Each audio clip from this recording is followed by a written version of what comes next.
रीवा जिले के मऊगंज थाना क्षेत्र से दुष्कर्म का एक मामला सामने आया है, जहां पर गांव में ही एक युवक ने घर में घुसकर किशोरी के साथ दुष्कर्म की वारदात को अंजाम दिया है।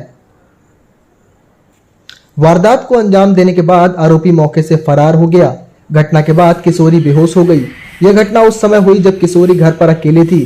काफी समय बाद जब परिजन घर वापस लौट कर आए तो उन्हें घटना की जानकारी हुई, जिसके बाद किशोरी को तत्काल अस्पताल ले जाया गया।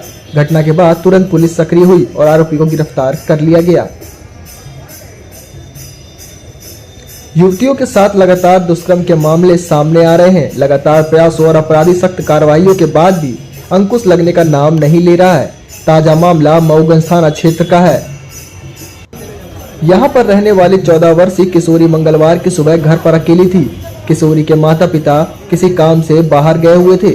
किशोरी के माता पिता घर से बाहर निकलते ही गांव के रहने वाले आरोपी युवक अचानक घर के अंदर दाखिल हो गया। घर के अंदर दाखिल होते ही आरोपी किशोरी को जबरन कमरे में ले गया और उसके साथ मारपीट कर दुष्कर्म की वारदात को अंजाम दिया। घटना के दौरान किशोरी की हालत बिगड़ गई और वह बेहोश हो गई। वारदात को अंजाम देने के बाद आरोपी युवक घटनास्थल से फरार हो गया। शाम तकरीबन 4 बजे तक परिजन घर वापस लौटे तो किशोरी बेहोशी की हालत में पड़ी हुई थी।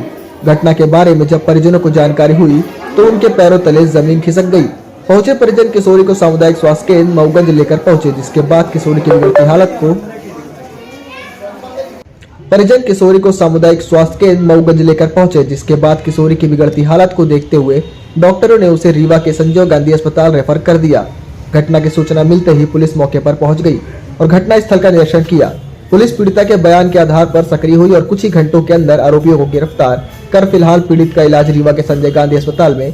हम लोग घर में नहीं रहे, कोई थी वो बच्ची भी रही, उसके साथ वो कहाँ रहा बगल बाजू वाला उसके घर के आए और वो बच्ची आगे गए और जो है तो पीछे से वो गए तो किवाड़ा बंद कर लिए और वो अंदर हो गया। वो बच्ची छटपटाए, उसका मारे, अब मारे के बाद उसके साथ बलात्कार किए। और वो दूसर हमारा भतीजी जो है तो गए तो एक बार गए किवाड़ा बंद रहा तो सोचे कि बड़ी अम्मा है मारत हुई तो वो थोड़ा पछिल गए, बाहर हो गए। फिर दूसरा जो है तो गए तो वो निकल पड़े तो वो फिर जो है हल्ला गुल्ला किए तो फिर जो है तो पूरे नहीं गए तो फिर हल्ला किए तो हम लोग बाहर रहे तो फिर सब लोग कितने लोग थे वो? अरे कितने लोग, हम लोग बाहर रहे तो फिर आ गए गाँव में। कितने लोग थे? अरे एक लड़का 25-26 के है। क्या नाम है उसका? वो राकेश है, वैसन में लेचारी में बुल्ला बुल्ला कहा थे।